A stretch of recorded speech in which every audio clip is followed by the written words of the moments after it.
එහෙම කියනවද ලොකු අයට? අනේ දෙනවාකෝ දැන්. පොඩි උන්ට ෆෝන් බලන්න හොඳ නෑ. අයියෝ දෙන්න. කවුද මේ?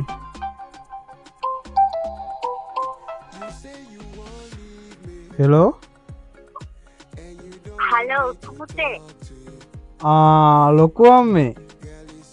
උඹලා අද ගෙදර ඉන්නවද?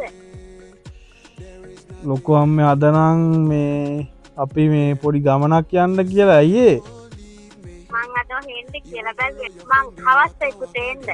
හරි එන්න ලොකු අම්මේ හරි. යෝ අර කේලම් කබඩ් එකේ නමලු බං. කන්න මොන හරි හදන්න වෙනවා බං නැත්තම් ගමවට කියනවනේ ඉතින්. කවුරු වෙන මලුව? අම්බේ කේලම් කබඩ් එක ලොකුවක්ම නෙවෙයි ලොකු අක්කා. දෙන්නම එකතු වෙලා එන කන්න මොන හරි හදන්න. යාළුවනේ බිත්තර ගෙඩි දෙකක් අරගෙන හොඳින් ගසා ගන්න. යාළුවනේ මයිලෝ පැකට් දෙකක් දානවා ලොකු අම්මයාකට පුට්ටු වෙන්න. එහෙම කියනවද ලොකු අයට? ඔයා කියනකොට හොඳා. මම ලොකුයිනේ ඔයා චූටිනේ. යාළුවනේ ඔයාලා සීනි මේසෙන් දෙකක් දාගන්න.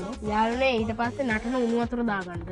ඊට පස්සේ මේ ආකාරයට මේ බිත්තරයකට මේක හැම දාගන්න. යාළුවනේ මයිලෝ එක හොඳටම නිමුණට පස්සේ තමයි බිත්තරයකට දාගන්නේ. මේ ආකාරයට කලවම් කරගන්න.